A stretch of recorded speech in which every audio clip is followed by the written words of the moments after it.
오늘 말씀 누가복음 22장 42절로 44절 말씀입니다. 누가복음 22장 42절로 44절 말씀 한 목소리로 읽겠습니다. 이르시되 아버지여 만일 아버지의 뜻이거든 이 잔을 내게서 옮기시옵고 그러나 내 원대로 마시옵고 아버지의 원대로 되기를 원하나이다 하시니 천사가 하늘로부터 예수께 나타나 힘을 더하더라. 예수께서 힘쓰고 애써 더욱 간절히 기도하시니 땅이 땅에 떨어지는 핏방울 같이 되었더라. 아멘. 본성을 거스르는 삶이라는 제목을 오늘 말씀에 붙여봤습니다. 우리는 하나님의 형상, 즉 하나님의 인격, 하나님의 지정의로, 하나님의 자아로 창조되었습니다. 하나님의 인격으로 창조된 인간이 자기 교만으로 선과 악을 분별하겠다는 자기 교만으로 말미암아 욕심이 찾아왔습니다. 나도 선과 악을 분별하는 하나님처럼 되고 싶다. 욕심이 생겼고 그 욕심을 따라 죄가 발생했습니다. 그래서 선악과를 먹게 되었습니다. 아담과 하와는 왕의 자녀에서 한순간에 죄인으로 하나님의 원수로 전락하고 말았습니다. 아담과 하와가 죄인으로 하나님의 원수로 전락하게 된 원인이 무엇입니까? 교만입니다. 높아지고 싶은, 나도 선과 악을 분별할 줄 아는 높은 사람이 되고 싶은 자기의 자아, 본성 때문이었습니다. 하나님의 원수로 전락해버린 하나님의 백성에 대해서 하나님은 포기할 수 없었습니다. 다시 왕의 자녀의 신분으로 회복시키기를 원하셨고 그래서 예수 그리스도를 이 땅에 보내셨습니다. 성령으로 잉태되게 하셔서 인간의 모습을 입고 이 땅에 오시게 했고 그분, 죄 없으신 그분 자체를 죄가 되게 하셨습니다. 이 성육신 사건 자체가 하나님이 인류를 향한 사랑의 신호탄, 표현, 실현이었습니다. 그 십자가에서 하나님의 사랑의 절정을 우리에게 보이셨습니다. 그러니까 이 성육신이 없었다면 십자가도 부활도 없게 되는 것이고 십자가와 부활의 의미가 없다는 건 구원도 의미가 없다는 뜻입니다. 성육신에서부터 구원 계획이 시작된 것이었습니다. 아담과 하와를 따라 우리 모든 인류는 죄된 본성, 죄된 자아를 가지고 태어났습니다. 나 자신이 죄인이라는, 나는 죄된 본성을 가진 자라는 것이 인정될 때만 그리스도의 십자가가 은혜가 될 수 있는 것입니다. 내가 무슨 죄인이냐, 나는 윤리도덕적으로 죄인이 아니라고 생각하는 사람에게는 십자가의 구원은 의미가 없습니다. 자신이 구원이 필요한 존재요. 죄인됨이 인정되는 자만이 그리스도의 십자가 죽음과 부활이 나에게 구원으로, 선물로, 은혜로 다가오게 되는 것입니다. 사단은 이러한 죄된 본성을 가진 우리에게 죄된 본성을 가진 자가 아니라는, 구원이 필요 없는 자라는, 내가 최선을 다하여 살면 그게 곧 최선이라는, 최상이라는 미혹으로, 방해로 세상 가운데 뿌려놓았습니다.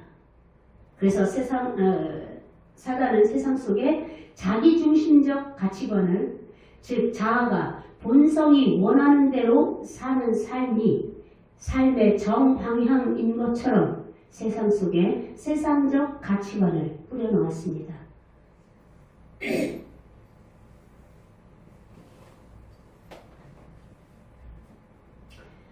세상을 살아가는 가치는 두 가지입니다. 세상적 가치와 하나님적, 성경적 가치, 이 두 가지 속에 모든 인류는 살아가고 있습니다. 세상적 가치관은 우리가 수련회 때 들은 것처럼 본성대로 사는 삶입니다. 이 세상적 가치관은 내가 가장 중요한 순간에 나를 선택합니다. 내 뜻, 내 의지, 내 감정을 선택합니다. 이게 세상적 가치관의 가장 표본입니다. 세상적 가치관으로 살아가는 사람은 내가 잘 되어야 합니다. 늘 내가 인정받아야 합니다. 내가 중심에 서 있어야 합니다. 그래서 가장 결정적인 순간에 나를, 자기 자신의 뜻과 의지와 생각을, 감정을 선택하게 되는 것입니다. 인정받고 싶은 욕구가 그 속에 있기 때문에 늘 나만 인정받고 싶고 내가 최고의 자리에 있고 싶은 그 욕구가 있기 때문에 당연히 욕심이 필수적으로 찾아옵니다. 세상적 가치관을 가지고 살아가는 사람에게 욕심은 필수적으로 따라옵니다. 자, 그 욕심이 따라올 때 뒤이어 따라오는 것은 두려움입니다. 왜? 욕심이 채워지지 않았을 때, 또는 내 욕심껏 채운 것을 잃어버릴까봐, 또는 실패할까봐, 그래서 버림받을까봐 이 두려움이 늘 존재하게 되는 것입니다. 가인이 아벨을 경쟁자로 생각했다는 얘기는 자기가 더 높아지고 싶고 더 인정받고 싶었다는 뜻입니다. 그게 아니었다면 아벨의 제사를 받으시는 하나님 앞에 그렇게 분노를 표출할 이유가 없었습니다. 섭섭할 수는 있겠죠. 그럼 하나님 앞에 물을 수 있어요. 왜 제 제사는 받지 않으신 겁니까? 뭐가 잘못된 겁니까? 물을 수 있어요. 그러나 그렇게 아벨을 죽여 없앨 만큼, 경쟁자를 죽여 없앨 만큼 분노할 수는 하지 않을 수 있었다는 얘기예요. 그러니까 이 세상적 가치관은 그만큼 자기의 욕심을 채워야만, 나만 인정받고 싶은 욕구, 그로 말미암아 생기는 욕심과 두려움 속에 떨며 살아가게 되는 것입니다.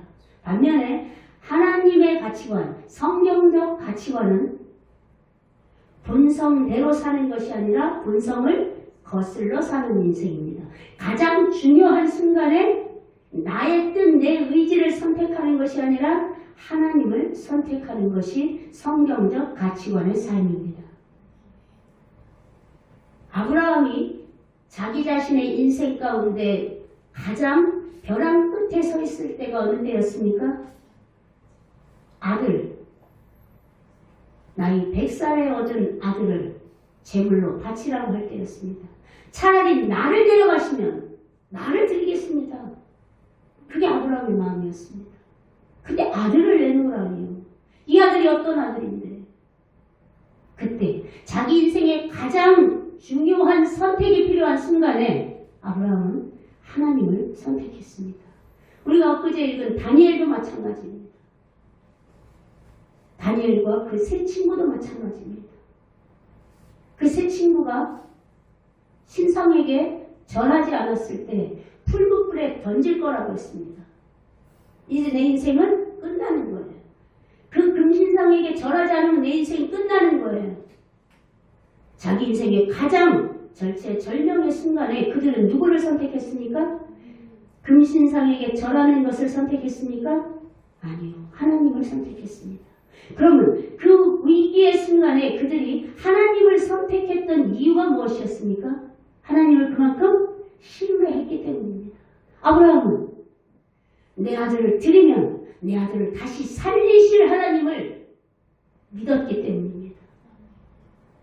심지어 사드락과 메삭과 아벳느고는 그렇게 하지 아니하실지라도, 우리가 풀무불에 던져져 죽고 주님이 우리를 다시 살리지 아니하실지라도 나는 금신상에게 절하는 죄를 범하지 않겠습니다. 하나님을 선택했습니다. 그들은 하나님이 책임지고 인도하시며 보호하시며 약속을 이루실 것을 믿었기 때문에 그 가장 중요한 순간에 하나님을 선택할 수 있었습니다. 이것이 성경적 가치관, 하나님의 가치관, 믿음의 가치관으로 살아가는 삶의 표본인 것입니다. 알았다면, 이제 이 둘을 분명하게 구별하게 되었다면 이제 우리는 욕심을 따라 늘 결핍과 부족함, 그 속에서 느껴지는 염려와 불안과 두려움, 이 속에 살아가는 삶을 이제 벗어버리기를 원합니다. 그 삶은 사단이 이 세상 가운데 심어놓은 세상적 가치관의 올무요 덫일 뿐입니다. 그 덫에서 이제는 벗어나야 합니다. 예수 그리스도가 나의 구원자라고 믿는 사람이라면 적어도 그 덫에서 벗어나기를 힘써야 합니다. 이 사단이 쳐놓은 덫에서 벗어나는 방법이 무엇입니까? 바로 나의 본성, 내 자아를 거부하고 성경적 가치관을 따라 그리스도를 선택하며 신뢰하며 그리스도께 맡기며 그리스도를 따라 살아가는 것입니다. 베드로전서 5장 7절 말씀에 보면 다 같이 한번 봅시다. 너희 염려를 다 주께 맡기라. 이는 그가 너희를 돌보시니라. 아멘.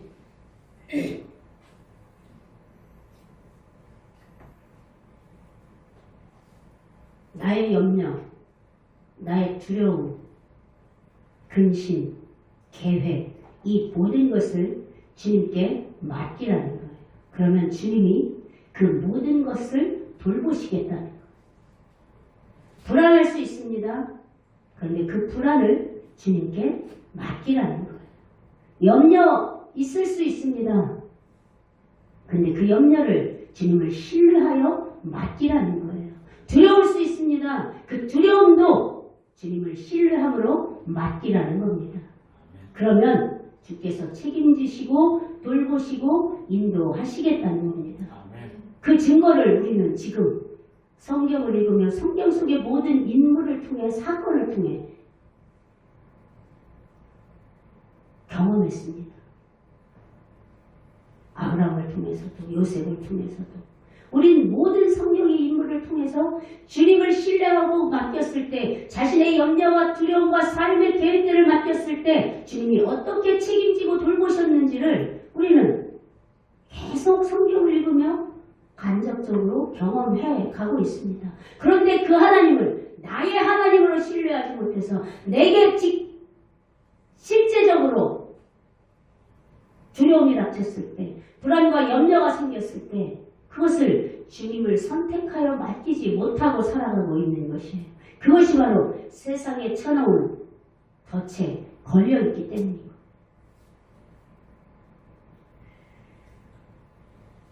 아브라함을 돌보시고 책임지신 하나님이 다니엘의 세 친구를 돌보시고 책임지신 하나님이 오늘 우리도 신뢰하고 맡길 때 책임지고 돌보시고 지키시고 보호하실 것을 믿으시기 바랍니다. 아멘. 우리의 본성을 거스른다는 건 쉬운 일이 아닙니다. 그것을 오늘 본문을 보면 예수님을 보면 너무나 잘 알 수 있습니다. 예수님도 본성, 자아가 있으셨습니다. 예수님의 지정의로는 십자가를 물릴 수만 있다면 물리고 싶었습니다. 이거 내가 꼭 져야 하나. 나도 두려운데 불안하고 힘겨웠습니다. 그래서 안 할 수만 있다면 이 십자가에 죽는 이것을 안 할 수만 있다면 안 하고 싶습니다. 이게 예수님의 뜻이었습니다.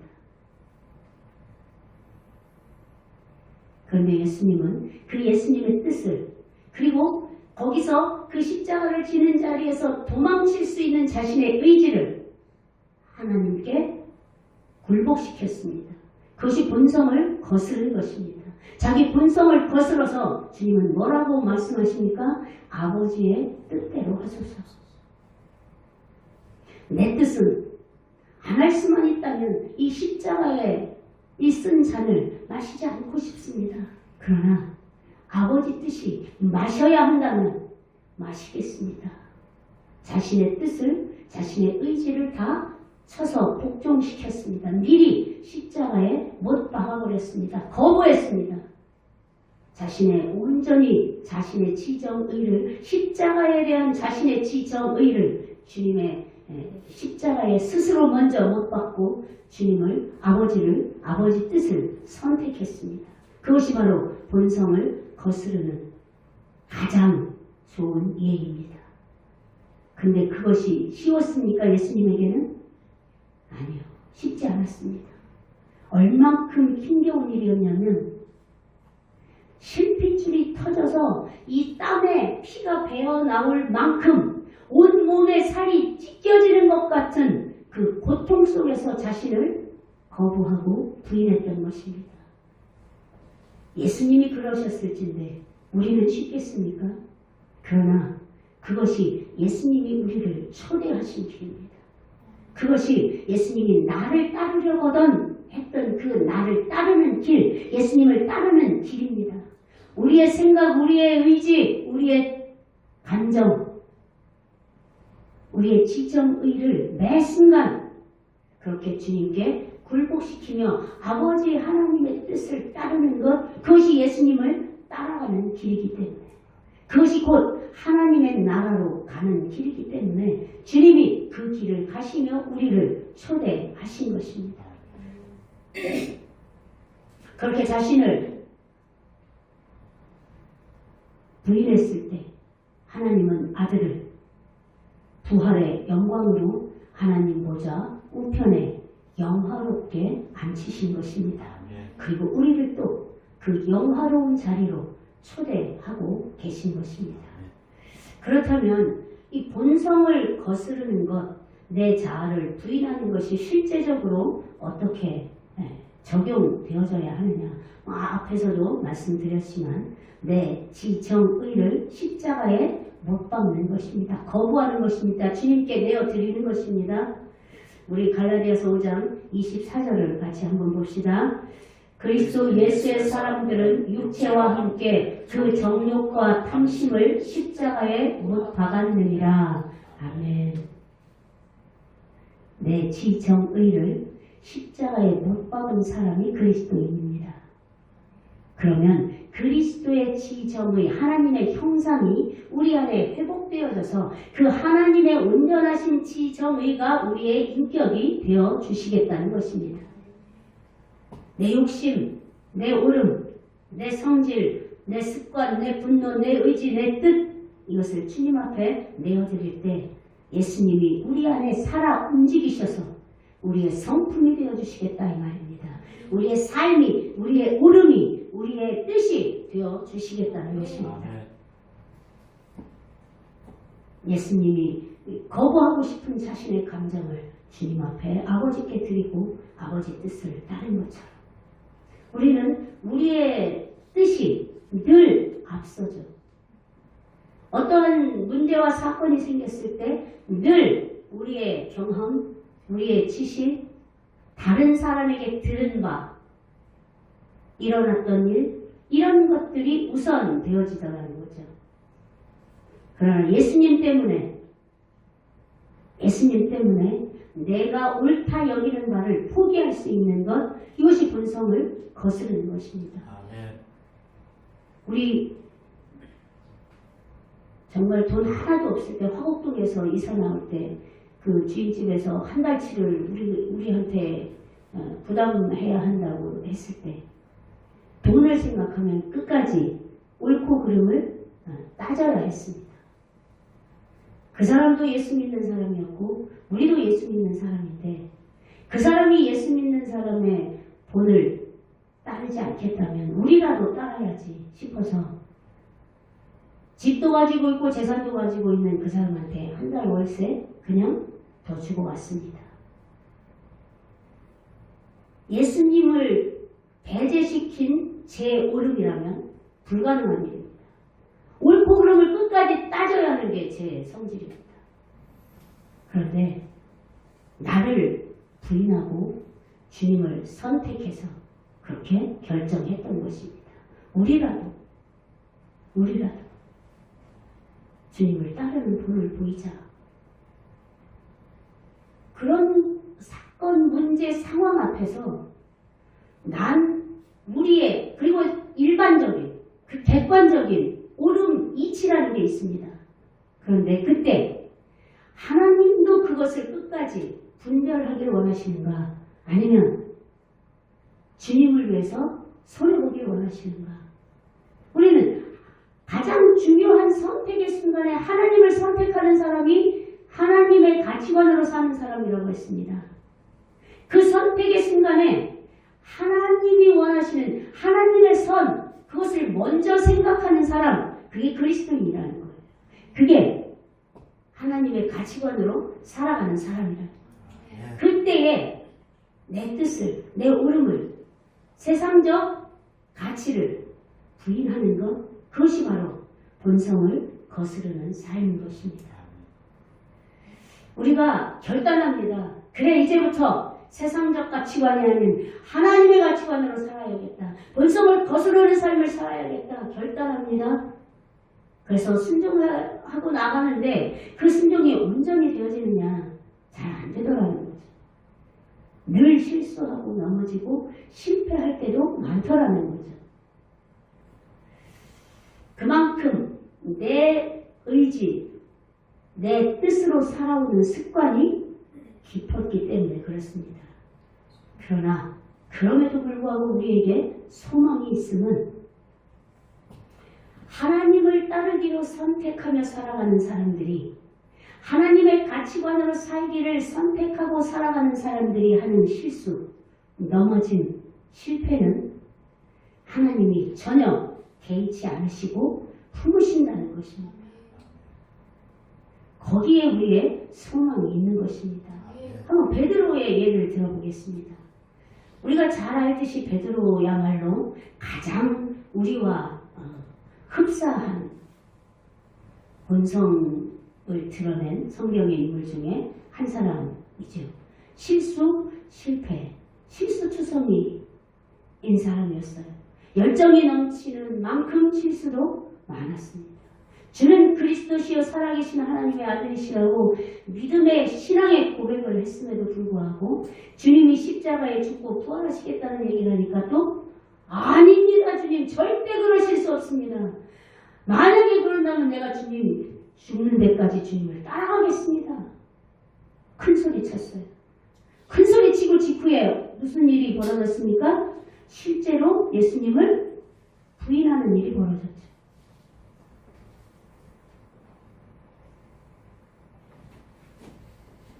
그렇게 자기를 부인하지 않고 두려움을 부인하지 않고 예수님을 부인했던 베드로를 주님이 버리셨습니까?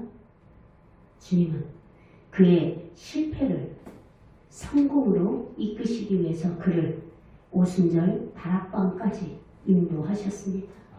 그리고 그곳에서 성령을 부으심으로 말미암아 이제는 베드로 자신의 본성대로 사는 삶이 아니라 예수 그리스도로 사는 삶을 살도록 만들어 주셨습니다. 베드로 안에서 주님이 살아 움직이셨다는 얘기입니다. 그래서 베드로의 한 번 설교에 3,000명이 회개하는 역사를 주님이 베드로를 통해 드러내셨습니다. 베드로의 실패를 책망하시고 버리신 것이 아니라 실패한 베드로를 품어 안으시고 이제 내가 끝까지 너와 함께 할게. 그렇게 실패하지 않게 내가 네 안에서 도와줄게. 내가 네가 되어줄게. 그래서 베드로 안에 오셔서 그 주님을 증거하게 하셨고 베드로는 그 하나님을 증거했을 때 3,000명이 한꺼번에 예수 그리스도를 영접하고 구원을 얻는 역사가 일어났던 것입니다. 우리는 이렇게 베드로처럼 온전히 실수 없이 실패 없이 넘어짐 없이 흔들림 없이 주님을 따를 수 있는 존재가 아닙니다. 늘 넘어지고 실수하고 실패하는 존재들입니다. 그럼에도 불구하고 주님을 따르기로 선택한 자에게는 그 가치관으로 살기로 선택한 자에게는 두려울 필요가 낙심할 필요가 없습니다. 베드로처럼 끝까지 주님이 품으시고 도우시고 돌보아 주시기 때문입니다. 실수를 만회하게 하시고 실패를 성공으로 이끌어 주시기 때문입니다. 우리가 예수님을 따르지 않고 천국에 하나님께 갈 수 있는 길은 다른 길은 없습니다. 요한복음 14장 6절에서 예수님이 말씀하십니다. 내가 곧 길이요 진리요 생명이다. 나로 말미암지 않고는 아버지께로 하나님께로 올 자가 없다. 예수 그리스도를 통과하지 않고는, 예수 그리스도를 따르지 않고는 하나님께로 갈 수 있는 길이 없다. 하나님께로 갈 수 있는 자가 없다 이 얘기입니다. 그러면 예수님을 따르는 길이 뭐라고 했습니까? 나를, 내 본성을 거부하고 부인하고 하나님을 선택하는 것입니다. 우리의 삶의 순간순간에 나를 부인하고 하나님의 뜻을, 하나님의 말씀을 선택하는 것입니다. 이것이 예수님을 따르는 길입니다. 이렇게 예수님을 따르는 자만이 비록 넘어지고 실수할지라도 그렇게 예수님을 따르는 자만이 하나님께로 갈 수 있다는 것입니다. 하나님의 나라로 갈 수 있다는 것입니다. 그것만이 하나님께로 갈 수 있는 유일한 길이라는 것입니다.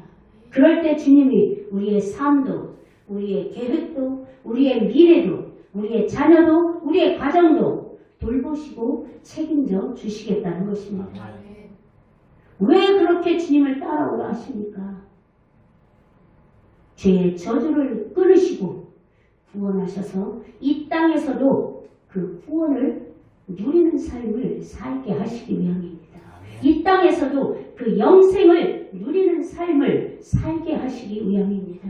당신이 친히 죄가 되어주셔서 그 죄의 사슬을 끊으셨기에 그 예수 그리스도를 따르면, 그분을 믿고 그분을 따르면, 그분을 선택하면 그분이 우리의 삶 속에서 매 순간 그 죄의 저주를 끊으신 승리를 나타내셔서 그분이 승리하신 부활의 영광의 삶을 이 땅에서도 누리게 하시려고 우리에게 나를 따르라고 초청하신 것입니다.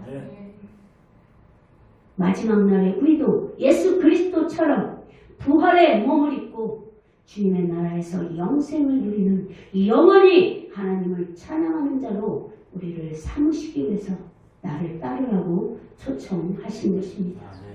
그것이 그 주님처럼 부활의 몸을 입고 주님의 나라에서 영원히 주님을 찬양하며 영생을 누리는 것이 바로 왕의 자녀의 최후 아니겠습니까? 최후 승리가 아니겠습니까?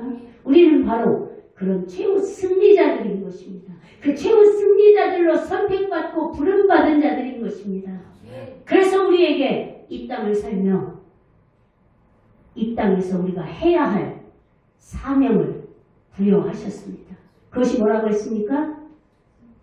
이 땅을 정복하고 다스리는 것이라고 했습니다. 하나님의 가치관으로 살지 않고는 정복하고 다스릴 수 없습니다.